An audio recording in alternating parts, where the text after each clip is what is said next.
Why, if it isn't not a hurry. Could we talk, please? Yeah, why not? We're lovers now, right? So I was at the NYU Film School between 67 and 71. That fall, I met Bederich Batka. Bederich Batka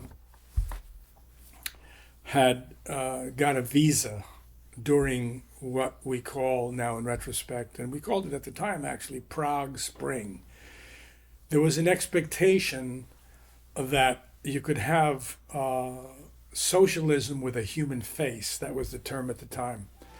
A number of East European filmmakers came to America, and they gravitated around different educational institutions so that they could make a living. And Beda got a job as camera professor. We hit it off as friends, and I had this European connection with my mother. And he then invited me to dinner at the Praha restaurant on the Upper East Side of Manhattan, which was where you get Czechoslovak cuisine, Pilsner Urquell beer. And he started to educate me about life under communism. Well, it was quite an education. He was patient with me because I didn't really see things the same way.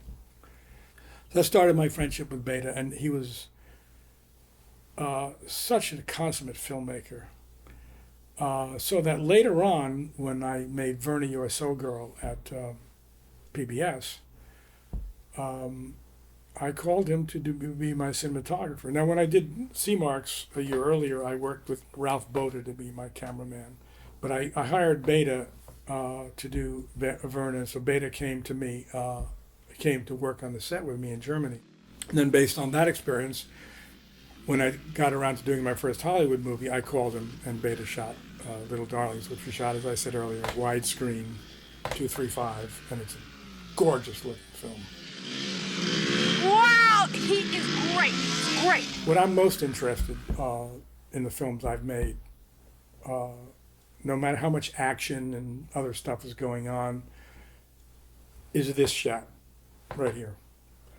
And most of the time, I want to see the actor's eyes. Now, sometimes you decide you want to put them in shadow, I understand, but that's not usually what's going on. Usually, I want to see what's going on right there, because that's where the performance is. And as we know from cinema, every first-year film student knows this, the back of an eyelash is like cymbals crashing together in a close-up. So it's very subtle. It's not like actors on a stage when they're going to project back to the last row. It's very subtle what's going on. And if you look at Little Darlings, you see the performances in the close-ups. And that's part of the power, because it's captured on cinema. You can have a great performance. If you don't capture it, it's not there. And it's captured. The same way I was talking before about the sound, how important that is.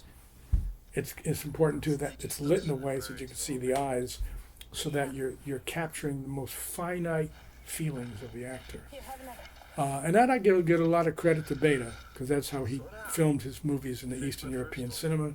Did some marvelous films. Great influence on my life, as were all those Eastern European filmmakers that I met.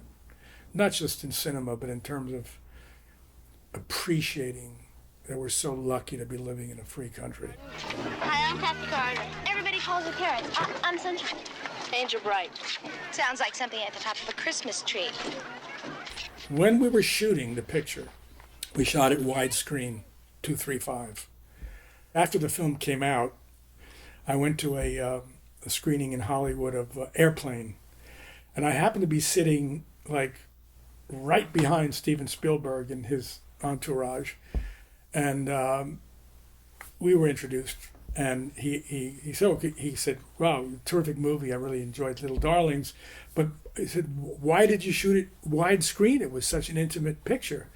And I said, "Well, because most of the time I had 6 or 8 heads in the frame."